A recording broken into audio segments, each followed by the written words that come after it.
Hello, everyone. Welcome to a very special episode of Post in Black, where we celebrate Black excellence behind the lens. My name is David Hunter Jr., and I am your host. We are live in Durham, North Carolina at the Hayti Heritage Film Festival, and the theme this year is homecoming, and it makes all the sense to have two former classmates, two North Carolina natives, and two friends, two family members of Made for More and Post in Black with us, Jazmine Bunch, Landon Bost. How you guys doing today? Oh my goodness, so good. You're good. doing so. You should look down. Say it's so good. Had to receive it. I'm doing it. I'm doing great. It's fantastic to be here. Be back at Hayti. Back at Hayti. Be on the other side of the camera. Yeah. Be on the other side of the lens. On the other side of the lens, it feels different, right? You guys are here. Landon and Jazmine have worked with us years past, and so we're just excited to have them here to talk. And thank you to Hayti Film Festival for having us here. This is an awesome experience.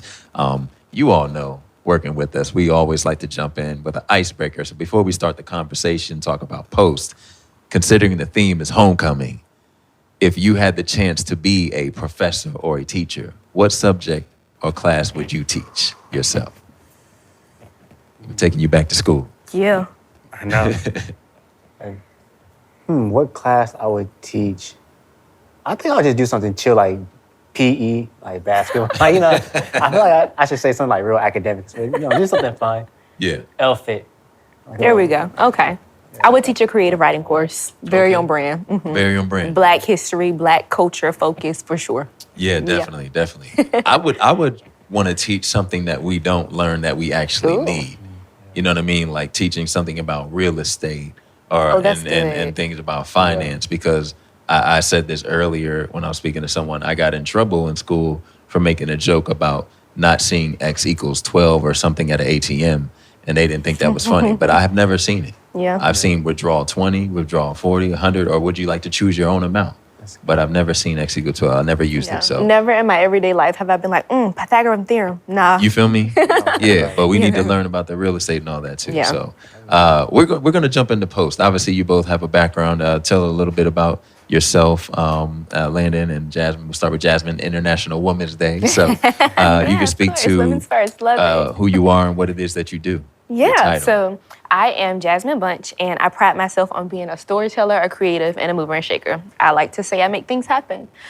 So I am a first-generation graduate from the University of North Carolina, Chapel Hill, as you can so obviously see from the colors. I love my Tar Heels, I guess. But first-generation graduate, I am currently living in Atlanta, but I'm from a small town called Ahoskie, North Carolina. And so I think the biggest thing for me was I do a little bit of everything. I feel like if I can do everything, why not do everything? So by trade, obviously an editor. I'm in post-production, but I do a little bit of writing, producing, I'm a spoken word artist, and then I am a soon-to-be published author. So. Woo! Congrats! Come on, we got to give it up for that. Yeah, Thank you. That is an extensive resume, impressive, but it's one of the things where I think you do them all and you do them all well. They're naturally who you are, so that's fine. You got a lot of skills. Landon. All right, so I'm Landon Bost, and I'm an editor, an assistant editor, but I never thought I would do post, so I just went to school for journalism from, the University of North Carolina, Chapel Hill, classmates with Jazz and everything. And I went and worked in newspapers for a little bit, but I did a film during my senior year about Hayti, about like a house in this community, about my aunt. She was restoring the childhood home of a surgeon, performed life-saving heart surgery on Dr. Martin Luther King Jr. while she was working on a vaccine during the pandemic. So I did that and was applying to film festivals and stuff while I was still working my full-time job in Florida as a newspaper photographer. And then was like, got the post bug again, got the film bug. I was like in photos, doing really well with that, but I was like, I gotta get back to film. So transitioned and been doing like remote editing and assistant editing. That's fire. Remote editing, assistant editing. That's powerful, and how the film really got you thinking about what you wanted to do future and jumping back into the picture. That kind of leads me to like one of my first questions is, how did you know this is what you wanted to do? Working in post or working in film. And was it a person you met? Was it a film you watched? Something like that? Well, what got me like, I need to do post. So during my senior capstone when I was making that film, I did jaw surgery during the end of it. So, jaw surgery, you can't like eat, or like you can eat, but you can't like chew food for like 6 weeks. So you got So I was just like on a soft diet. So all I could really do was edit. I couldn't really go out and film and do things like that. So that's when I really fell in love with the editing process. So I was like, all right, this is something that I need to do, like editing. I love this. And then, like I said, I still worked in newspapers for a little bit, like a year and some change. But when I was on the film festival circuit, like applying to different film festivals and getting in and like talking to other filmmakers, I think it was at Charlotte when we met. Yeah. And I was like, oh, you think, editing, and like everyone was really talking about like the story aspect, not necessarily like the creative, like how it looked technically or how it was shot, just like how I put the story together. And I was like, you know what? I could do this. So I was like, quit my job and like, do post. Not immediately after. I didn't quit immediately after. Talk about that. I was preface like, that. I didn't quit immediately after. I worked until my 1 year was up, and then I was like, all right, let's do post. Yeah, that's fire. Yeah, we met Landon at Charlotte Black Film Festival, and just so much knowledge, information, and it was just really cool. And we meet a lot of people, but we connected. Yeah. I think so. We met people, but we connected with you, and just had no idea that down the road we'd be working together in this capacity. So, man, thankful.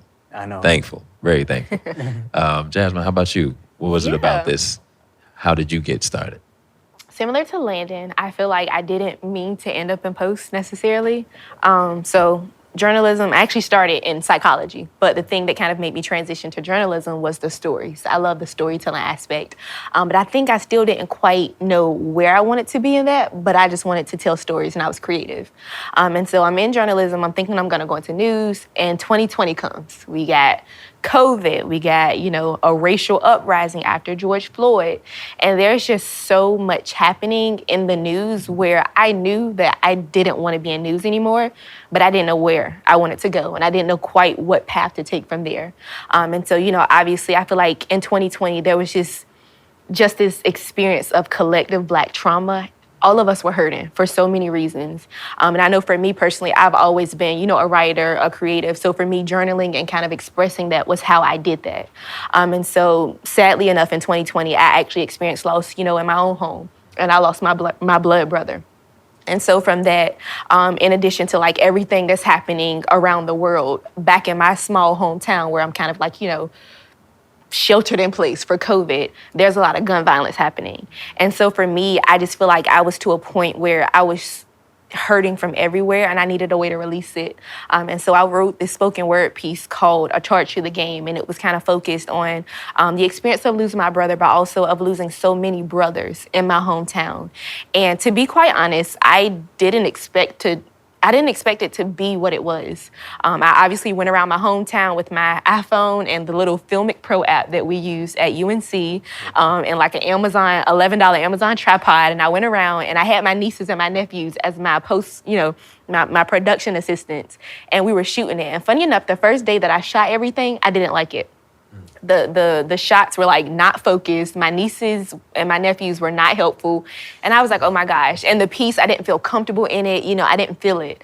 And so I was like, you know what, I give up. And then I was like, no, I gotta do this. Like something, I gotta see it through.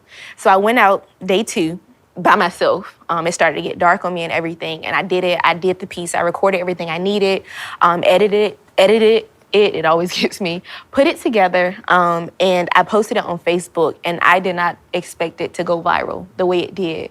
But I think for me, understanding the passion, the pain, and the purpose behind that piece, and how so many other people, so many other families were hurting, and there was nowhere for us to put it. There was nowhere for people to express that. There was like nothing. Nobody was talking about it. People were just dying. You were burying your loved ones. You were talking about them on Facebook, but that was it. And I feel like for me, A Charge to the Game helped shift something in my hometown. And I was like, I don't know what exactly that's called, what I did, because I did a little bit of everything, but I want to do that. I want to tell and create and be a part of stories that help to shift and shake and change and let people heal. So from then on, still to this day, I'm like, I don't know what I want to do, but I want to tell stories that make people feel something, that make people talk. Yeah. That is powerful. That's worth a few claps and snaps and all the things. I mean, just really, really powerful background and story and everything, how you got started. And I love this because every interview that we do, every person that we talk to, it's always different. about what got them started, what got them engaged in this. Some of the things you talked about doing, and even you, Landon, being a photographer, then getting in post, and then you shooting, edit, spoken word. Can you talk about some of the technical aspects that you found that were necessary in the beginning of like even you editing? What was something technical that stood out to you? Like, oh, I already have this skill, or I need to learn this to help me do this better. Well, I feel like editing is such like a unique thing, like with post wise and like putting things together. There's like a lot I have to learn technically, but I think two things is just, well, actually three things really, like patience, listening, and then like just crafting like the narrative and like the story. Because that's what I started off doing. I was doing like a lot of writing and like sports writing before I did the photography, and then got into the video. So like video was like really like the last piece that I got. But the skills I learned from writing, like an article, the skills that I learned from like photographing. Yeah. And then it's like moving picture, it's the same thing. It's just like stills and audio. At the end of the day, it's just like writing and story is like the essence of it all. So I don't know if there was like anything in the beginning that I really needed other than like patience to learn the technical stuff, because it can get like difficult at times. And I remember the first time I opened up an Avid, I'm like, You brave. Oh, I remember our first lesson. Landon was helping me with some Avid, and I was over there looking like swallowing peanut butter. I was like, what is going on this screen? It's terrible. It's a long process. It is, but I would always tell myself, it's like, if you keep at it, if you keep going, like tomorrow's not going to be as hard as it was today. So like today is going to be the hardest thing technically, but you keep at it, you keep going, it's just going to get easier. Like you can teach anyone the technical skills, I feel like. Yeah. That's great. I agree. I feel like for me, I always say, I was a self-taught editor until I got to the J School. Everything I did, I was bootlegging it. Like, some things that I learned. So Warner Media was the first full-time job offer in their, post-production office. And that is where I actually was trained as an editor. Everything else, internships, is kind of like, you're thrown in the water, edit this piece for us. So I'm cutting like 15-second spots for like NBC Universal internships. And it's taking me forever because I'm bootlegging it. So Warner Media, or Warner Bros. Discovery, as it's now known, is kind of where I actually was trained to learn how to do things efficiently. So shortcuts, instantly, my best friend, or just learning that there are tools within, like, so I'm a Premiere girl. I ain't ventured over to them Avid Cs yet.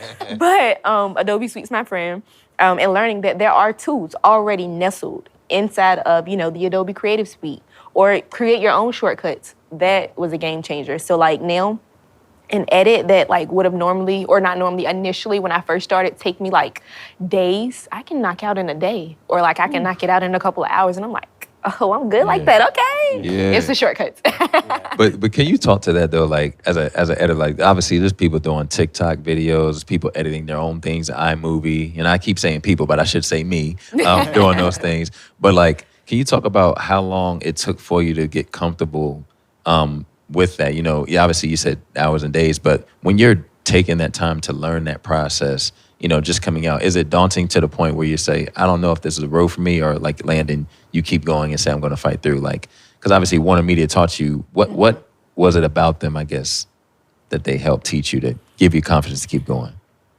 I feel like personally for me, I don't like to do anything unless I know what I'm doing. Or I don't like to say anything unless I've thought about it, unless I've done my research. So I feel like it's the same thing for actual physical things. And I'm never scared of a challenge. So I think for me, editing felt like a challenge. I was like, oh, this is fun. I can do this. Like, this is new. I'm really learning, like, oh my gosh, I feel like, I don't know, I'm in Dexter's laboratory. And so I think for me, understanding that like this was a new thing, and it was an aspect of storytelling that I never really thought of, never considered, never really meant to end up in post. But I felt like it was a very interesting aspect of, storytelling and production, where it's like figuring out how to tell a story that's already told. Because I know for me, post-production, but I was in more so like creative marketing. So I was doing a lot of trailers, teasers, sizzles. And so figuring out how to craft and tell a story that's already told, but in a way that's a lot more compact. You don't give more stuff away. And then also in a way that will make somebody want to come watch the longer version. Because if you can't watch 30 seconds, I'm not coming to watch 30 minutes or an hour. You're speaking to there's people in business that would love to talk to you and hire you because you're speaking the language. Because a lot of times we're thinking creatively and they're thinking money and dollars. And Yeah. those things aren't always the same in terms of how we're creating and processing. You're talking exactly to the person, like, how much am I going to spend and what am I going to get on that ROI? Yeah. That's really good. How about you? Is there anything? Yeah, I think, I mean, just to piggyback off that point, it's also to like what you're editing, because everything's like different. Yeah. Right. Every, like, how you go about a piece is different. I think that's what I learned from once I started doing it like independently and just freelance. Like how I went about editing news Yeah. was different than how I have to go about editing. Like if it's a sizzle from an event recap, whether it's like Post in Black episode, whether it's like a documentary, whether it's something like scripted, and like a lot of times, it's also like the emotional response that can invoke. Like, I edited something recently where it was like, it wasn't like it was bad, but it was like the emotional response wasn't what the person who put me in charge to edit this wanted. So I mean, that's once you get like, you edit more, it's more about like emotional response, like how the viewer responds to it and like the point of the project.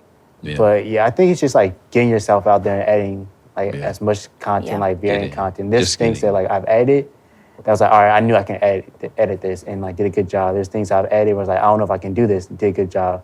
There's things I've edited and I was like, I don't think I can do this, did a bad job. So, Yeah. you know, you just gotta put yourself out there, really. Putting yourself out there Yeah. and putting the hours in. And speaking to Landon has been our host, or not our host, I've been host, but he's been our lead editor for Post in Black. But you took over for two amazing people, Andre and Precious. They in the building here at Hayti. But also, I think to that point, one of the things I remember them saying and then you saying was like, they're teaching you and you're listening and your patience with learning how the flow was, because what you were doing previously might have been different from what was established already, and kind of still taking what they had done, making it your own and then building on, and just, it was a total team effort and it was really seamless. So that was shout out to everybody for really making that happen on there.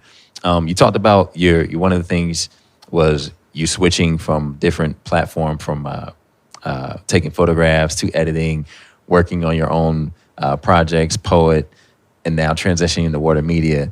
The pivoting to these positions, were there people in those places that helped you along the way? Was there any mentors or something? Because obviously you both are, you're up and coming, you're younger, and so sometimes there's a mentor that helps along the way. I know there's a program that you're a part of. Was there anybody there that kind of you were able to grab hold to kind of walk you through your transition to pivoting as you were talking about? Yeah, if I can jump in here, I know, again, 2020 is kind of when I made that big pivot and made for more. Like, it was honestly a match made in heaven. This is not, free promo, but No, literally, for sure. I had lost, so I was actually supposed to be in New York that summer, interning with Jimmy Fallon. The dream, like, 30 Rock, that's where I was gonna be, all on the school's dime.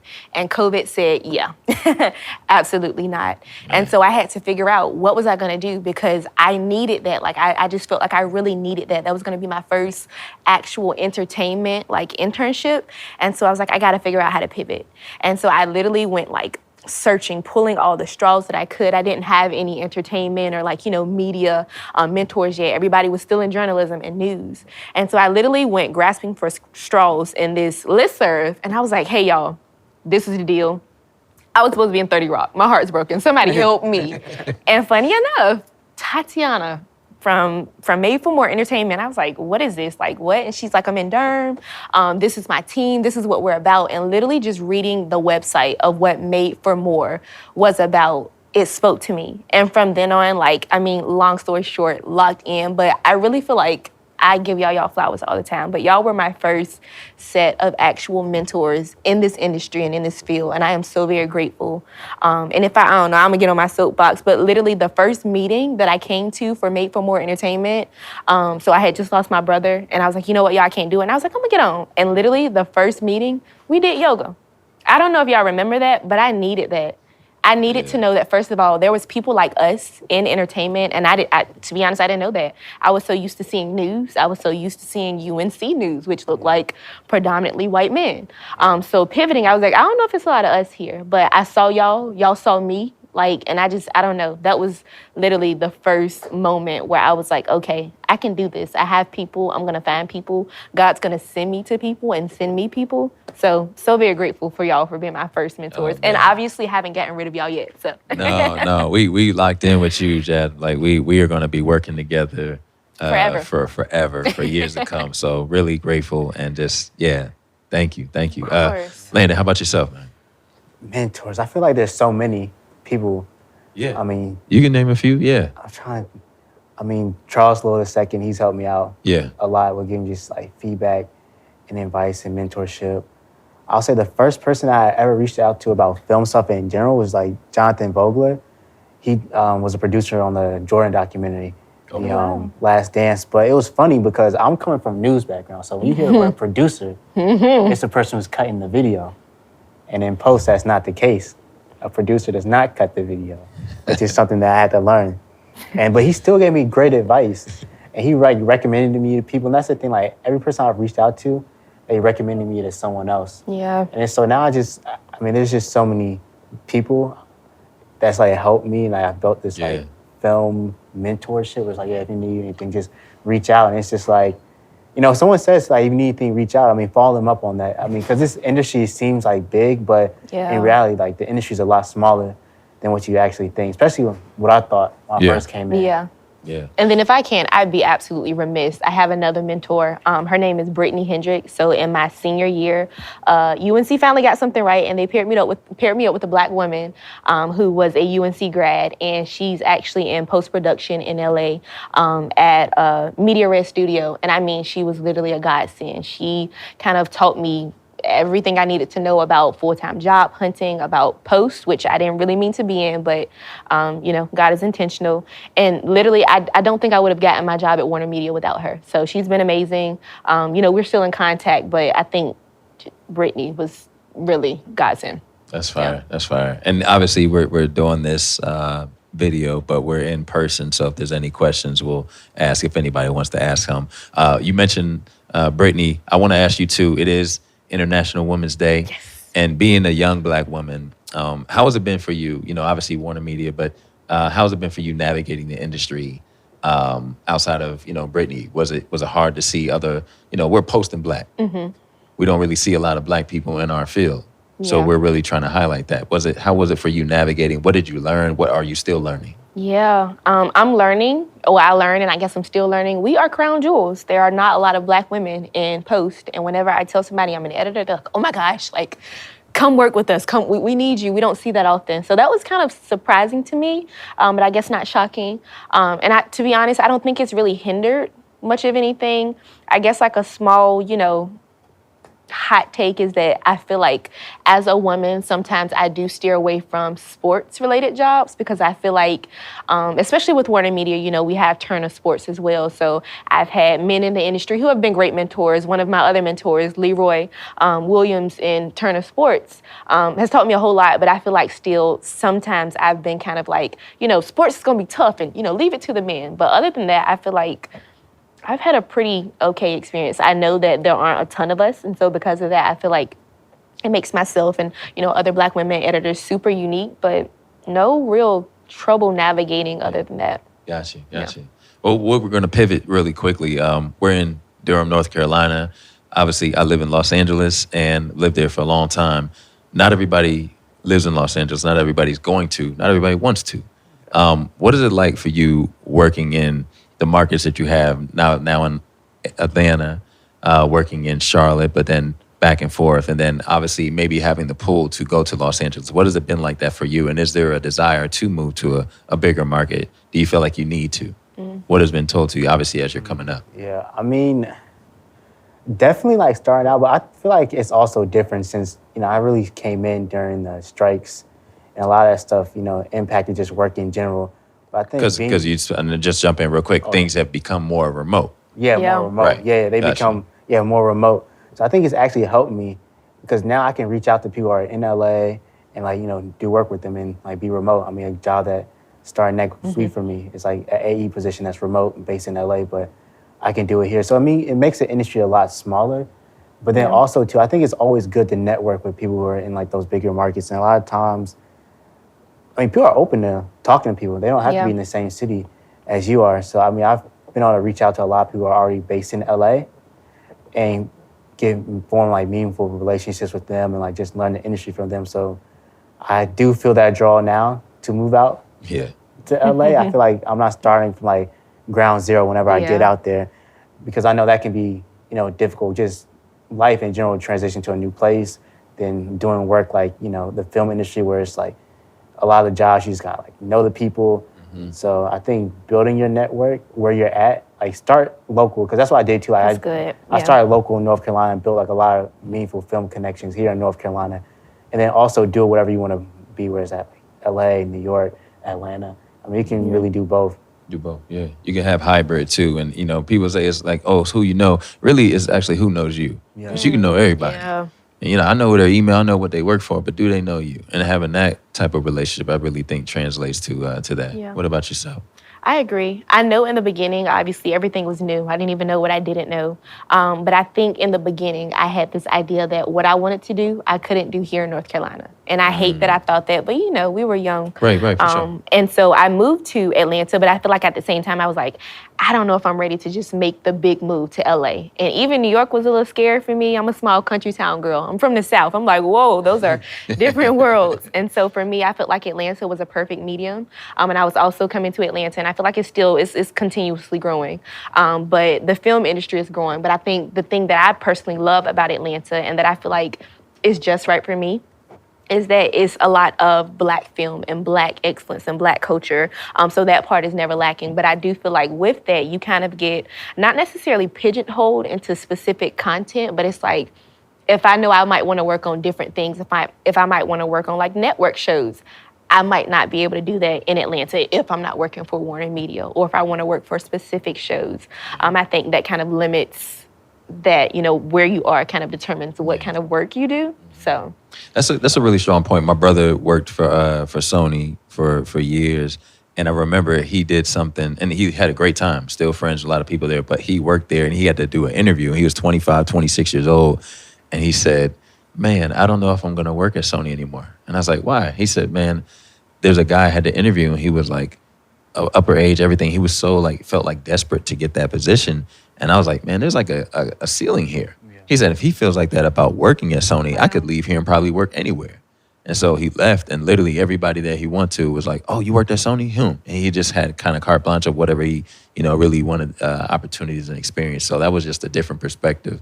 And what works for you is what works for you. Right. So you just have to, you don't know until you get there. Exactly. And I think you guys are both, I say this as an older statesman, you guys are at the age where you can make those choices, and, you know, you still have a lot of room in front of you to grow. Talking about something you mentioned, Landon, AE, assistant editing. Now, people starting out in editing, they say, "Oh, I just want to be an editor for a TV show or a film." That's not usually how it happens. AE is like a step before then. There's even some other things you do even before that. Can you talk about those steps and, like, you know, where you're headed and a goal of yours to get to? Or do you want to aspire to be an editor, and what have you learned along the way? Yeah, I mean, it's interesting, the whole like assistant editor versus like editing, because especially now with like technology, sometimes an assistant editor is more like tech, especially unscripted.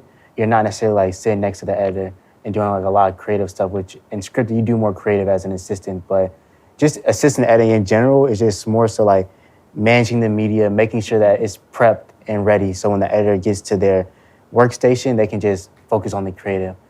And, you know, the varying on like what type of show you're working on, assistant editing can be like really, really technical, or sometimes it can just be like helping the editor out. But I definitely want to say this though, like the skills that you can have like an assistant editor, it can help you become an editor for sure. Because you're still like reviewing a lot of footage, but if you want to be an editor, the best thing to do is just cut and like edit, because at the end of the day, that's doing the cutting and doing all that is gonna get you further than just like understanding how the process works. Now, understanding the process is good, but you also still have to get your hours and get, you know, in Avid or in Premiere and DaVinci, just like piece things together. But it is a good stepping stone, especially like, because you can get into like AE, like, you know, prove yourself as an AE. You know, if something comes your way that you can cut, cut that, and then just work your way up. So that's where I want to get to, like just assistant editing and like getting some more consistent AE work. Yeah. And then still just cut on the side. Like, I mean, I still cut a lot more than I AE at this current time period. Then it gets to the point where I don't have to assist, you know, to keep the lights on. I can just, you know, No, cut no, I and edit. feel it. Yeah. And I'm going to ask you that too, but I actually want to jump in to this point. When you talk about getting your hands dirty, that lends to film school or just doing it on your own. Yeah. Just doing it. Everybody's path is different. Yeah. What would you advise somebody who's looking to get into this or curious about it? Oh, I'm man. gonna say, yeah. That's for both of you me, guys. I want to. I mean, if you want to go to film school, by all means. But I mean, whether it's film school or as a graduate or undergrad, it's really more so about the hands-on experience, really.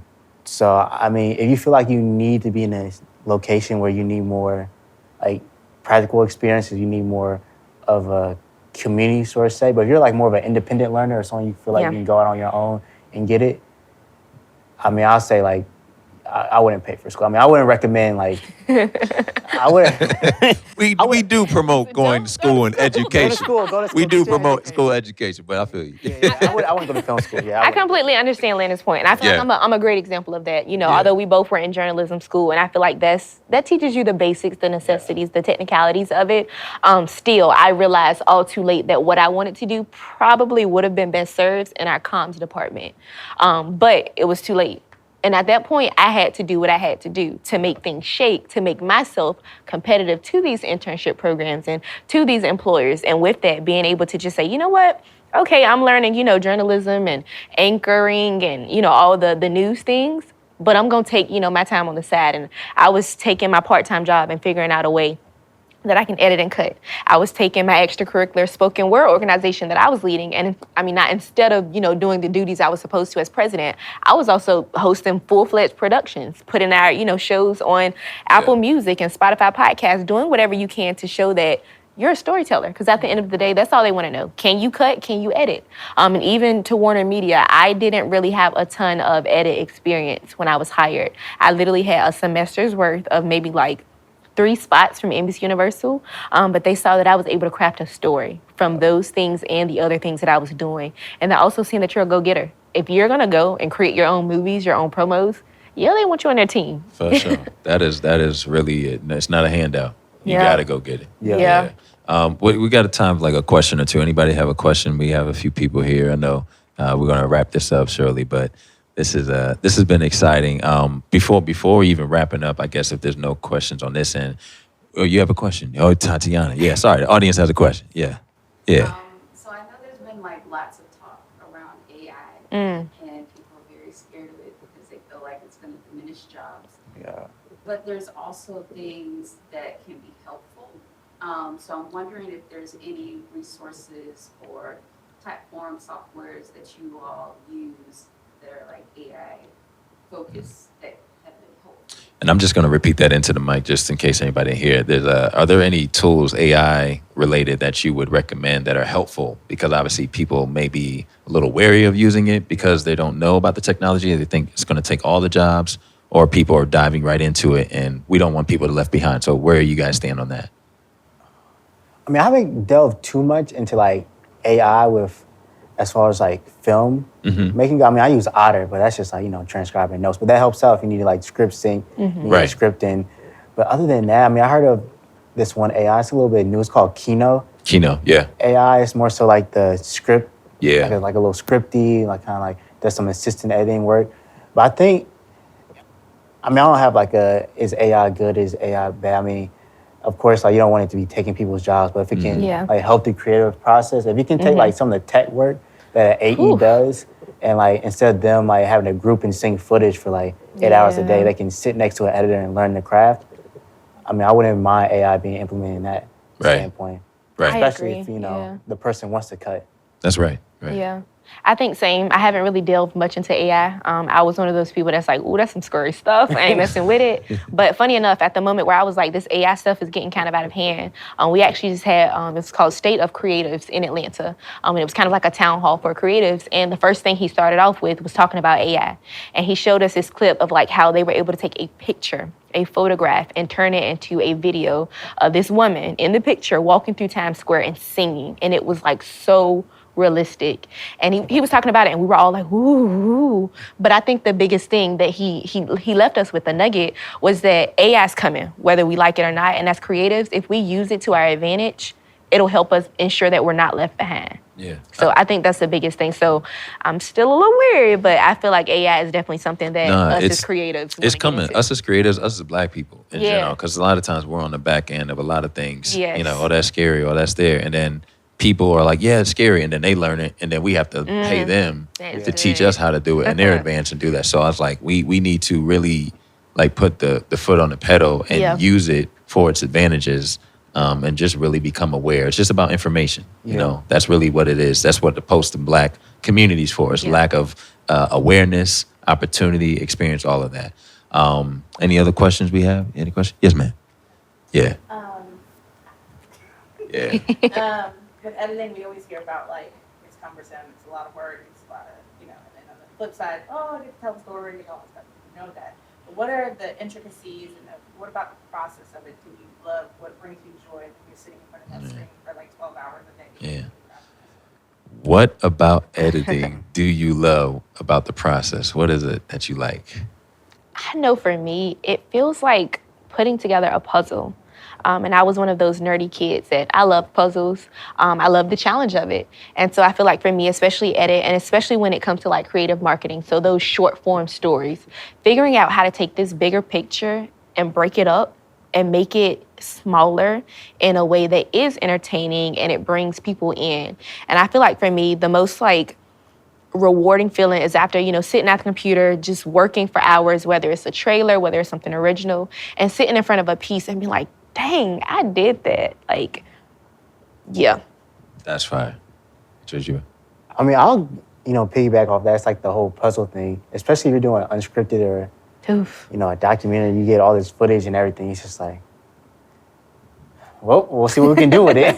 Wow. So it's just like going from that, like, I have no idea how I'm going to do this, or not necessarily like no idea, but going like, I have all this material and it's just like blank, and then like just bit by bit, like, you know, crafting the narrative. And then like, once you get to the end, it's like, wow, this is a story. And then like showing that story to people, and then they're like, I relate to this. Yeah. And this is impactful to me. This is meaningful. It's like very fulfilling. It's like, and it also too, it's just a way that I leave a legacy, you know. Yeah.